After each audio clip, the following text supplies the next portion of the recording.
Penyemprotan disinfektan pasca 1 ASN kantor Bupati positif COVID.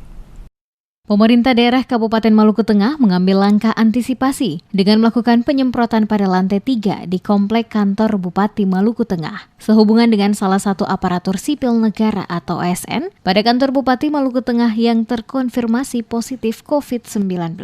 Tim DMS Media Group yang berada pada lokasi penyemprotan komplek kantor Bupati melihat langsung kegiatan penyemprotan disinfektan yang dilakukan oleh tim gugus tugas percepatan penanggulangan COVID-19 Maluku Tengah. Pada sejumlah ruangan di kantor Bupati, terutama pada ruangan yang menjadi tempat kerja dari ASN yang terkonfirmasi positif COVID. Juru bicara tim gugus tugas percepatan penanggulangan atau GTPP COVID-19 Maluku Tengah, Jenny Adijaya, kepada tim DMS Media Group menjelaskan, ASN yang terkonfirmasi positif COVID-19 berdasarkan hasil swab pada 16 September lalu dan saat ini yang bersangkutan sementara menjalani perawatan pada RSUD Kota Masohi. Dengan demikian, maka menyikapi terkonfirmasinya salah satu ASN pada lingkungan kantor Bupati Maluku Tengah, maka pihaknya melakukan penyemprotan disinfektan pada sejumlah ruangan di lantai 3 kantor Bupati guna memastikan setiap ruangan bersih dari virus COVID. Saat ini tim gugus tugas juga sementara melakukan tracking yang dimulai dari lingkungan rumah pasien, yakni keluarga pasien, hingga pada rekan-rekan kerja pasien yang berada pada ruang kerjanya di kantor Bupati Maluku Tengah. Sementara itu, pasca terkonfirmasinya satu ASN di lingkungan kantor Bupati Maluku Tengah yang positif COVID-19,